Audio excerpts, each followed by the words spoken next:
Good evening. आज हम current affair series में बात करने वाले हैं अमेरिका के एक चंद्रमा पे गए मिशन आर्टेमिस सेकंड की। इसको शुरू करने से पहले मैं आपको एक छोटी सी कहानी बताना चाहता हूँ ग्रीक माइथोलॉजी या ग्रीक जो पौराणिक कथाएं हैं उनमें। ग्रीक पौराणिक कथाओं में जो है वो दो एक तरीके से पर्सन या पर्सनैलिटी आते हैं और उन पति पत्नी की दो संतानें हैं, जुड़वा संतानें हैं। एक का नाम है अपोलो और दूसरी का नाम है आर्टेमिस। अपोलो ग्रीक माइथोलॉजी के अनुसार दिन का देवता है, सूर्य का देवता है, युद्ध का देवता है, साहस पराक्रम का देवता है। जबकि आर्टेमिस रात्रि की देवता है, बच्चों की फर्टिलिटी से संबंधित यानी कि बच्चे उत्पन्न होने या शिकार की देवी है, एक विर्जिन या यूं कहें कुंवारी कन्याओं की देवी है। ये जो आर्टेमिस है उसके एक सहयोगी शिकारी है जिसका नाम है ओरायन या ओरियन। तो मैंने आपको ये सारी बातें क्यों बताई? क्योंकि हम यहाँ पर अपोलो का जिक्र करेंगे, हम यहाँ पर आर्टेमिस का जिक्र करेंगे और हम यहां पर ओरायन का जिक्र करेंगे। अमेरिका ने पहले आज से 40-50 साल पहले चंद्रमा पे एक मिशन भेजा था जिसमें नील आर्मस्ट्रांग चंद्रमा के ऊपर लैंडिंग करने वाले पहले एस्ट्रोनॉट बन गए थे। उस मिशन का नाम अपोलो रखा गया था। उसके 50 साल बाद अमेरिका वापस से चंद्रमा के ऊपर मनुष्य को उतारने की तैयारी कर रहा और वहां पर एक परमानेंट बेस बनाने की जो है वो तैयारी में है। अब जो वर्तमान में चंद्रमा के ऊपर मनुष्य की बेस बनाने की जो तैयारी में अमेरिका है, इस मिशन का नाम है आर्टेमिस, मतलब दोनों भाई बहन के नाम पर जो ग्रीक माइथोलॉजी में है। पहले वाले मिशन का नाम अपोलो, अब वाले मिशन का नाम है आर्टेमिस। इस आर्टेमिस मिशन में जो एस्ट्रोनॉट जाएंगे, जो चंद्रमा के ऊपर यात्री जाएंगे, वो जिस केबिन में रहेंगे उस केबिन का नाम है ओरियन या ओरायन। तो कुल मिला के तीनों कनेक्ट अपने होते हैं साथ में। तो अमेरिका का ड्रीम क्या है कि पहले तो आर्टेमिस जो प्रोग्राम चलाया इसने, उसमें पहला आर्टेमिस प्रोग्राम भेजा जहां पर कोई भी जो है वो एस्ट्रोनॉट ऊपर नहीं गया और वो अकेला बिना मानव के चंद्रमा की सतह की जो है वो एक तरीके से रेकी करके या उसका ऑब्जर्वेशन करके आया। अभी जो आज करंट अफेयर में हम पढ़ रहे हैं वो आर्टेमिस का सेकंड मिशन गया और उसमें एस्ट्रोनॉट गए और एस्ट्रोनॉट जो है वो चंद्रमा के चारों तरफ फ्लाई बाय, मतलब चंद्रमा की सतह पे ही उतरे नहीं, उसके आसपास जो है उसके चारों तरफ घूमते घूमते और वहां पर डाटा लेकर आए। उसके बाद आर्टेमिस थर्ड जाएगा जो ये तय करेगा कि मानव की वहां पर सेफ लैंडिंग हो। फिर आर्टेमिस 4 जाएगा, वहां पर मानव की लैंडिंग कराएगा और आर्टेमिस 5 जाएगा जो एक परमानेंट बेस चंद्रमा के ऊपर स्थापित करने का काम करेगा। तो आने वाले टाइम 2027-28 में आर्टेमिस 3, 4, 5 ये जाने वाले हैं। तो आर्टेमिस सेकंड से संबंधित अभी करंट अफेयर में चर्चा में है, तो उसके बारे में हम देखें। 1 अप्रैल 2026 को आर्टेमिस सेकंड जो है वो केनेडी स्पेस स्टेशन अमेरिका से चंद्रमा के लिए रवाना होता है। 6 अप्रैल को वो इसके चारों तरफ घूमते हुए पहुंचता है और वहां पर ऑब्जर्वेशन स्टार्ट होती है और 10 अप्रैल को वापस आर्टेमिस मिशन का जो एस्ट्रोनॉट क्रू मॉड्यूल है जिसको यहाँ पर ओरायन या ओरियन नाम दिया गया है, वो अभी 10 अप्रैल को वापस से सफलतापूर्वक जो है वो अमेरिका के पास समुद्र में उतर गया है। उसी से संबंधित कुछ बातें हम करने वाले हैं। तो नासा का 10 दिन का 1 अप्रैल से 10 अप्रैल तक का आर्टेमिस सेकंड चंद्रमा मिशन पूर्ण हो गया है। 10 अप्रैल को जो पूर्वी मानक समय के अनुसार 8:07 जो है वो ओरियन या ओरायन बोलते हैं उसको, अंतरिक्ष यान वापस से चारों अंतरिक्ष यात्री इसमें सुरक्षित कैलिफोर्निया के सैन डिएगो तट के पास प्रशांत महासागर में सुरक्षित लैंडिंग हो गई है। जब इस तरीके का स्पेस मिशन होता है उसमें वापस जब एस्ट्रोनॉट आते हैं तो एस्ट्रोनॉट जिस जगह जिस मॉड्यूल में होते हैं उसको क्रू मॉड्यूल बोलते हैं और उसके धीरे धीरे पृथ्वी पर वापस से आए तो वायुमंडल में तेज गति से अगर वो आएगा तो उसका जो वो स्पेसक्राफ्ट आग ना पकड़ जाए उसके लिए ये उसके ऊपर पैराशूट खोल दिए जाते हैं और ये ओरायन के पैराशूट है और इन पैराशूट की सहायता से वो धीरे धीरे नीचे आकर के और सैन डिएगो तट के पास प्रशांत महासागर में इसने सफलतापूर्वक लैंडिंग कर ली है। मतलब यहां से अंतरिक्ष यात्री गए, चंद्रमा के चारों तरफ चक्कर लगाया और चंद्रमा की सतह पर नहीं उतरे, सिर्फ चक्कर लगाए। तो ऐसे मिशन को बोलते हैं फ्लाई बाय मिशन, यानी कि किसी सेलेस्टियल बॉडी या नक्षत्र या बाहर के किसी उपग्रह ग्रह पर जब अंतरिक्ष यात्री जाएं लेकिन उसके ऊपर उतरे नहीं, सिर्फ चारों तरफ चक्कर लगा के आ जाए, तो ऐसे मिशन को फ्लाई बाय मिशन कहते हैं। और ये जो अपना आर्टेमिस सेकंड है ये फ्लाई बाय मिशन था, चंद्रमा की सतह पर ये उतरे नहीं थे। अब ये चंद्रमा का फ्लाई बाय मिशन और आर्टेमिस कार्यक्रम का पहला ऐसा मिशन, पहला जो था फर्स्ट आर्टेमिस फर्स्ट मिशन, उसमें बिना मानव के उड़ान भरवाई थी। सेकंड में मानव भेजे थे लेकिन फ्लाई बाय नीचे नहीं उतरे थे। अन्वेषण कार्यक्रम मतलब ऑब्जर्वेशन उन्होंने किया उसके बाद अपोलो मिशन जो 1969 से 72 के बीच में 5 दशक बाद वापस से चंद्रमा के निकट मानवयुक्त उड़ान लॉन्च 1 अप्रैल को कैनेडी स्पेस स्टेशन से, और अंतरिक्ष यान जिसमें यात्री थे आर्टेमिस के अंदर, ओरियन रॉकेट जो था स्पेस लॉन्च सिस्टम इसका था, उसके थ्रू ये गए थे। 4 सदस्य जो इसमें गए थे क्रू मेंबर, उसमें रिज वाइजमैन है कमांडर इसके, विक्टर ग्लोवर, लो अर्थ ऑर्बिट से आगे यात्रा करने वाले पहले अश्वेत यात्री, यानी कि जो एक तरीके से व्हाइट मैन सुप्रीमेसी मानी जाती है, उसमें पहले ये एक तरीके से निग्रो या ब्लैक पर्सन थे, अश्वेत व्यक्ति थे जो अंतरिक्ष में लो अर्थ ऑर्बिट से आगे की तरफ बढ़े। एक महिला है क्रिस्टिना कोच, जो चंद्रमा के निकटवर्ती क्षेत्र में करने वाली पहली महिला। तो ये भी इस एक मिशन की खास बात है, यहां पर व्हाइट मैन के साथ में ब्लैक मैन और महिला साथ में लिया गया। फिर नॉन जो है वो गैर अमेरिकी एक ऐसा नागरिक जो पृथ्वी की सरफेस है या पृथ्वी की जो ऑर्बिट होते हैं उससे बाहर जाने वाला पहला गैर अमेरिकी जो कनाडा के एस्ट्रोनॉट है जेरेमी हैंसन। वो एक आर्टेमिस ये जो मिशन चलाया जा रहा है, उससे पहले अमेरिका के विदेश मंत्रालय ने एक अकॉर्ड, एक समझौता किया है जिसका नाम है आर्टेमिस अकॉर्ड। 7 शुरुआत में स्पेस के अंदर अच्छी खासी दखल रखने वाले देशों का अमेरिकी विदेश विभाग के साथ में ये समझौता है, और वर्तमान में जो है वो शुरुआत 2020 से इसकी होती है।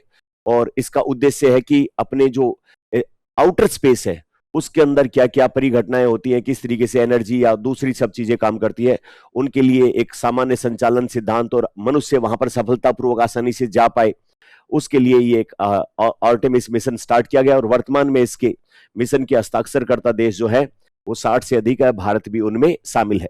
लेकिन शुरुआती ये जो कोर अकॉर्ड है ये अमेरिका का विदेश विभाग और 7 अन्य प्रारंभिक सदस्यों के बीच में है, भारत उसमें नहीं है। फिर इस तरीके का सवाल अपन से एग्जाम में पूछे, क्या जो अपना चंद्रमा का मिशन है अमेरिका का, उसी तरीके का दूसरे देशों के भी चंद्रमा के कोई मिशन है क्या? तो बिल्कुल चंद्रमा के मिशन और उन्होंने क्या क्या उपलब्धियां हासिल की है उनकी अपन ने एक टेबल बनाई।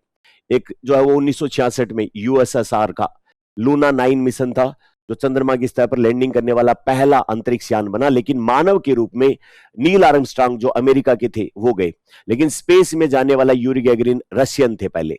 अपोलो 11 जो 1969 में संयुक्त राज्य अमेरिका पहली बार चंद्रमा की सतह पर, नील आर्मस्ट्रांग और बज एल्ड्रिन ये जो एस्ट्रोनॉट थे वहां पर। फिर जापान का एक जो है वो चंद्रमा पे मिशन गया स्लिम 2024 में। फिर IM-1 मिशन 2024 में यूएसए ने वापस से भेजा। ह्यूस्टन स्थित एक कंपनी इंट्यूटिव मशीन्स, ये पहली जो है वो प्राइवेट कंपनी है, प्राइवेट कंपनी के द्वारा चंद्रमा पे भेजा गया एक मिशन है। उसके बाद में चांग ई चीन का विश्व का पहला मिशन जो चंद्रमा के साउथ वाले पोल पर, साउथ पोल के पास एटकिन बेसिन पर उतरा और मिट्टी के नमूने एकत्रित करके वापस पृथ्वी पर आ गया। अपने भारत का भी चंद्रमा का कोई मिशन है क्या? बिल्कुल, चंद्रयान अपना मिशन है, और चंद्रयान के अलग अलग वर्जन है। चंद्रयान फर्स्ट, सेकंड, थर्ड की हम बात करें, फिर उसके बाद फोर्थ की बात करेंगे। चंद्रयान फर्स्ट 2008 में गया। चंद्रयान का जो वो प्रक्षेपण, भारत का पहला चंद्रयान प्रक्षेपण 22 अक्टूबर 2008 को श्री हरिकोटा से इसको पोलर सैटेलाइट लॉन्च व्हीकल, इसकी 11 नंबर उड़ान इससे भेजा गया, और इसके लैंडिंग स्थल चंद्रमा पर जहां हुई इसको जवाहर पॉइंट अपन ने कहा, और चंद्रमा की सतह पर जल के अणुओं की उपस्थिति का पहली बार अपन ने दुनिया के सामने पुष्टि की। फिर उसके बाद 2019 में अपन ने चंद्रयान सेकंड भेजा, और इसको विफलता का सामना करना पड़ा, क्योंकि इसके अंदर जो है वो उतरा सबसे, भारत का अब तक का सबसे शक्तिशाली रॉकेट GSLV मार्क 3 के द्वारा इसको लॉन्च किया गया। चंद्रमा के चारों ओर एक ऑर्बिटर, यानी कि ऑर्बिट में जो घूमते रहना, उसको सफलतापूर्वक हमने स्थापित कर दिया, और इसका लैंडिंग जो स्थल था नीचे, उसका नाम अपन ने तिरंगा पॉइंट का। लैंडर जो मॉड्यूल था, मतलब नीचे जो लैंड करने वाला था, उसके उतरने के दौरान विफलता का सामना करना पड़ा। अनफॉर्चुनेटली जो है वो ऑर्बिटर ने तो काम किया, लेकिन लैंड करने वाला जो मॉड्यूल था वो सही से लैंडिंग उसकी नहीं हो पाई। उसके बाद चंद्रयान 3 2023 में, इसमें अपन ने 2 चीजें चंद्रमा की सतह पर सफलतापूर्वक जो है वो भेजी।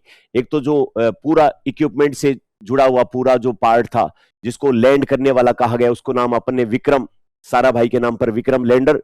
और इस विक्रम लैंडर से फिर एक जो हो चलने वाली गाड़ी के समान रोबोट, जिसका नाम प्रज्ञान रखा। देखिए, लैंडर वो होता है जो किसी सरफेस के ऊपर या किसी ग्रह उपग्रह के ऊपर आसानी से लैंड करे। फिर उस लैंडर में से दरवाजे खुलते हैं और एक आसपास चलने वाला रोबोट जैसा एक गाड़ी, कहते हैं बच्चों की गाड़ी जैसे चलाते हैं, वैसा गाड़ी जैसा एक उपकरण निकलता है, जिसको रोवर कहा जाता है। ये रोवर उस लैंडर से निकलने के बाद आसपास से नमूने इकट्ठे करता है, ड्रिलिंग करता है, वहां पर कोई ऑटोमेटिक उपकरण लगे उनकी मदद से कुछ जांच पड़ताल करता है और उसके बाद उसकी डाटा जो है वो पृथ्वी के ऊपर जो है वो भेजे जाते हैं ग्राउंड स्टेशन पर। तो चंद्रयान 3 में लैंड करने वाले का नाम रखा गया विक्रम लैंडर, और उसमें से निकल के जो आसपास नमूने इकट्ठे किए उसका नाम रखा गया प्रज्ञान रोवर। तो दक्षिणी ध्रुव पर सफलतापूर्वक अपन ने उसकी लैंडिंग करवाई, और जो रॉकेट जो था उसका लॉन्च व्हीकल मार्क 3 रॉकेट, और लैंडिंग स्थल का नाम शिव शक्ति पॉइंट रखा। उसके अंदर पेलोड रखे गए खूब सारे, अपन ने अलग अलग टाइप की वहां पर रिसर्च अपने यहाँ पर की गई कि चंद्रमा की सतह किन तरीके के खनिज, वहां पर किस तरीके की चीजें और उसके अलग अलग उपकरण जो थे उनसे संबंधित बातें अपन ने की। उसके बाद चंद्रयान 4 अभी 2028 में भारत के द्वारा भेजा जाएगा। सफलतापूर्वक लैंड कराएंगे अपन चंद्रमा की सतह पर, रोबोटिक आर्म की मदद से चांद के अलग अलग जगहों की ड्रिलिंग करके नीचे से मिट्टी में से सैंपल इकट्ठे करना और उस सैंपल को वापस से पृथ्वी के ऊपर लेके आना। फिर उसके बाद अपन जाएंगे चंद्रयान 5 पर। चंद्रयान 5 जापान की जो एस्ट्रोनॉट कंपनी है इसरो और जोक्सा, इन दोनों के बीच में एक ज्वाइंट मिशन होगा जिसमें लैंडर और रोवर शामिल होंगे। लैंडर जो है वो इसरो के द्वारा तैयार किया जाएगा, रोवर जो है वो जोक्सा के द्वारा डिजाइन और निर्मित किया जाएगा, जो और ज्यादा एडवांस टाइप की रिसर्च करने वाले हैं। तो भारत चंद्रमा के 3 मिशन चंद्रयान 1, 2 और 3, और उसके बाद जो है वो अभी आने वाले टाइम में 4 और 5 के ऊपर अपना काम चल रहा है। एक सवाल सोल्व करके बताएंगे आप इसमें कि आर्टेमिस 2 मिशन के संदर्भ में निम्नलिखित कदमों पर विचार करना है। नासा के आर्टेमिस कार्यक्रम का यह पहला मानव युक्त मिशन है। तो बिल्कुल ठीक बात है, क्योंकि आर्टेमिस 1 जो था वो बिना मानव के ही था। आर्टेमिस 2 जो है वो पहला मानव है जिसमें पहली बार एस्ट्रोनॉट गए हैं, ठीक है। इसका उद्देश्य चंद्रमा की सतह पर मानव को उतारना नहीं, ये फ्लाई बाय मिशन था, पर बिना पृथ्वी की चंद्रमा की सतह पर उतरे, आसपास उसके ऑर्बिट में घूमते हुए ही वहां पर ऑब्जर्वेशन करना। तो दूसरा स्टेटमेंट रॉन्ग है। तीसरा, इस मिशन में ओरियन स्पेसक्राफ्ट का यूज किया गया, बिल्कुल ओरियन स्पेसक्राफ्ट का यूज किया गया जो वापस उतरा है अभी प्रशांत महासागर में। इसका प्रक्षेपण केनेडी स्पेस सेंटर से किया गया, ये बात बिल्कुल ठीक है। यह अपोलो मिशनों के बाद चंद्रमा के निकट क्षेत्र में पहली बार मानव युक्त उड़ान है, ये स्टेटमेंट भी ठीक है। तो कौन सा स्टेटमेंट इसमें राइट आएगा आप चूज करो इसके आंसर और कमेंट बॉक्स में कमेंट करके बताओ। अब एक और सवाल अपन सोल्व कर लेते हैं। कौन सा कथन आर्टेमिस 2 मिशन के लिए सही है? चंद्रमा पर मानव की लैंडिंग, मंगल ग्रह पर मानव मिशन, चंद्रमा के निकट मानव युक्त फ्लाई बाय मिशन, अंतरिक्ष स्टेशन की स्थापना। ये सवाल आप बताएंगे मुझे और कमेंट सेक्शन के अंदर कमेंट करके बताएंगे। तो इस वाले टॉपिक में इतना ही हम पढ़ेंगे। आगे हम कल बात करते हैं भारत की अपडेट हो चुकी नई CO2 को कम करने की प्रतिबद्धता INDC और INDC का अपडेटेड फॉर्म जो अपने एनवायरमेंट वाले सेक्शन के अंदर एक तरीके से भारत की पेरिस समझौते के तहत ग्रीन हाउस गैसों को कम करने की प्रतिबद्धता को दर्शाता है। तब तक के लिए धन्यवाद, थैंक यू।